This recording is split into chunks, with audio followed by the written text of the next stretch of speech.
Hello and welcome to the Business Debate. I'm Sarah Lockett and today we're talking about supporting small businesses.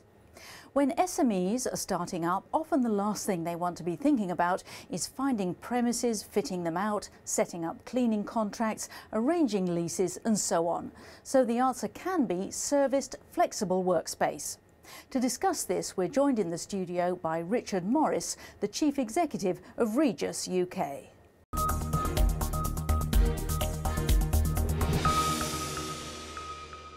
Richard, welcome to the Business Debate. Thank you very much. We used to speak about managed offices, but now we speak about flexible workspace. Now, what does this term mean?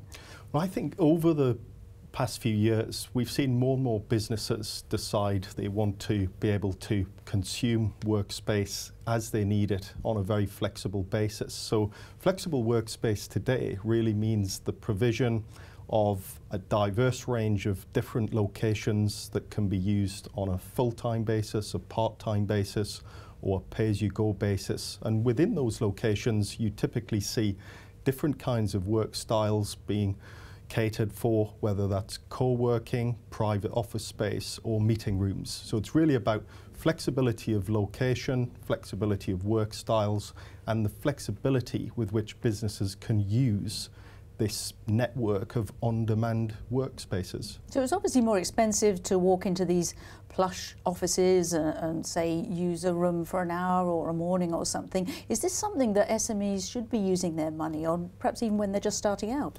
Well, I think the fantastic thing about flexible workspace is that because lots of different companies are sharing the same building, sharing the same space, that means that as an individual company, whether an SME, an entrepreneur, or even a major global business, you can access our flexible workplace locations very, very cost effectively. So for example, in a very prestigious part of central London, an SME could access one of our locations for as little as £20 per person per day, and that gives them fantastic work environment, great location, very professional image.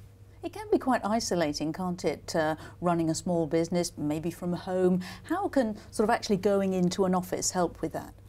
Well, we put a lot of emphasis in our locations around creating a great community. And, we find that the users of our flexible workspace locations get a lot of benefit from being able to interact with different users of the space, almost creating like a physical social network, creating new business opportunities, sharing ideas, meeting local businesses. So I think, it plays into all of the benefits of being able to network.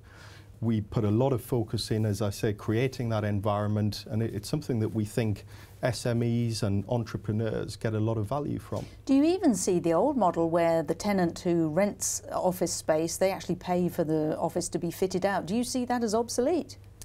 I think increasingly companies don't want to make long-term commitments when it comes to property and office space. And I think, we're seeing the shift in how companies want to consume workspace as a service. And I think technology is changing people's expectations about how you should be able to procure and consume something like office space. So actually, with the increased diversity of different flexible workspace on offer and the ease with which companies can access that, the cost effectiveness of accessing that flexible workspace, I think certainly we would expect to see companies making increased use of flexible workspace. If we also think about virtual offices is also a growing area for you, isn't it? Having someone answer the phone, having an address in a prestigious area. Why is that something that people want? I think virtual office or a virtual PA is a great cost-effective way for smaller businesses to cover things like telephone answering, mail handling, as well as providing part-time access to a high-quality, conveniently located workplace. And we see lots of small businesses making use of virtual offices, if you like, as an entry point into the adoption of flexible workspace more generally. But as I say, it provides some very convenient support services around reception and mail handling and those kinds of things. Well, Richard Morris, Chief Executive of Regus UK, thank you very much. Thank you.